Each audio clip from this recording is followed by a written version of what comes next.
we've been talking a little bit about goals, but how do personal goals and values fall within that self-discovery process?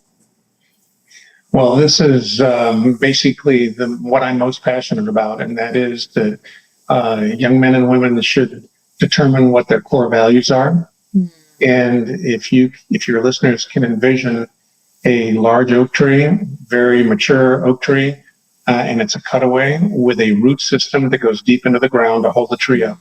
If you envision those roots as the values or core beliefs of your student or your son or daughter, right. And those core values and clarity on those are extremely important. And those values or core beliefs then hold up the trunk of the tree, which is your purpose or your why, and then the branches are manifested as your goals and objectives, your fruits. And so if a family or a student understands that it all starts with your values to determine what's important to you, so that when you're not with your parents, as Paulita is saying, her son is saying, hey, tell me what to do, tell me what to think. In many cases, young people have their parents and their family's value system, but there's going to come a time when they need to identify their own value system. And we take them through a process with a card sorting process that presents them with 60 different values. And they can work on their phone or their iPad or their computer and say, these are our must-have values and why. These are like to have, and these are, neutral. And what they do is they go through a sorting process to the point where they get down to their 3 core values. And then we have them place them in order so that they then can go through an additional gating process to say, why are these core values important to me? What's important to me? Who or what is positively and negatively impacting my relationship with this value? And what should I stop, start, and continue doing to fix it? And so then what this allows, and parents love this, is the fact that when the parents are not with their young student and they're by themselves in the world with the challenges that no doubt come, the tree has a much greater sense of resistance to the storm because it's not going to topple over. Because the students are making their decisions based upon their values. And we take them through a process to say your first value, second value, and third value. If it passes all 3 of those values, proceed. If it doesn't, don't. That's great. Extremely important to help them.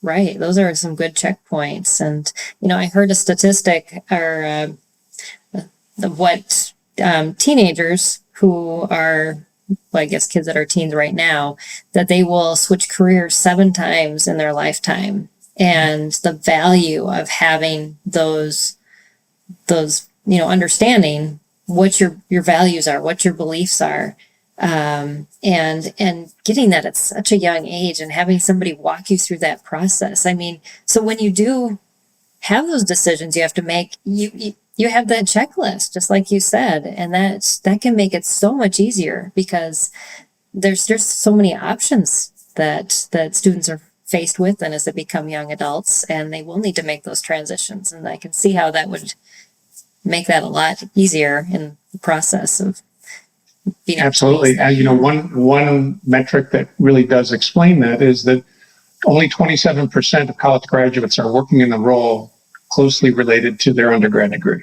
And that manifests itself in that over 70% of the people in the United States that are working in jobs don't like their jobs.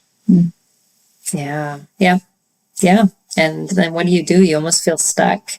Not that you are stuck, but you start building up expenses and all those things that we do as adults in life, and have kids, and then we just don't feel like we have the ability to transition. So right, we want our kids to feel like they know who they are and can make those moves wisely.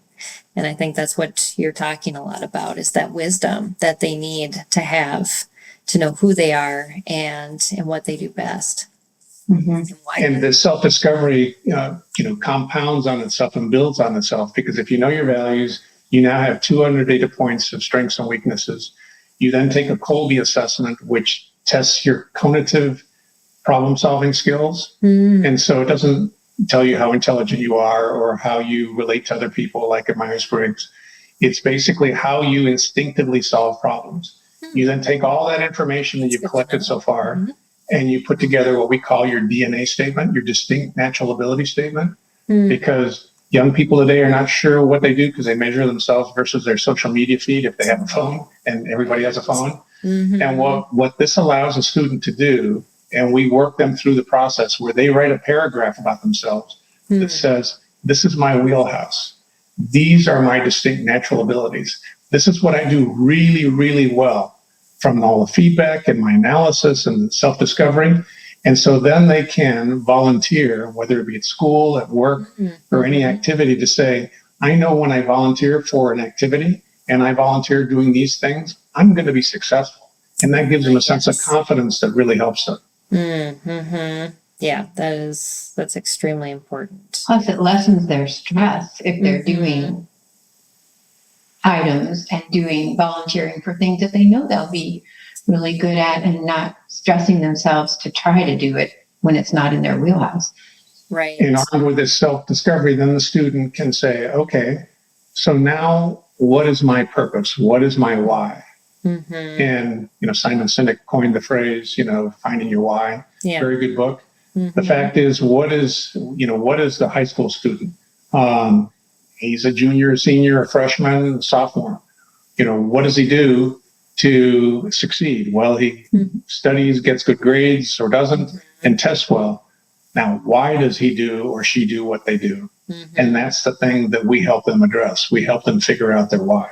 Yeah, because, as you were saying that, I'm thinking most students would tell you what their why is that their parents tell them they have to do school, or that the state requires it, and then they lose that when they graduate. And all of a sudden, if they don't know that becomes a huge void as to, well, who's directing me now? I'm now supposed to automatically just take this over, and they just don't know how to do it.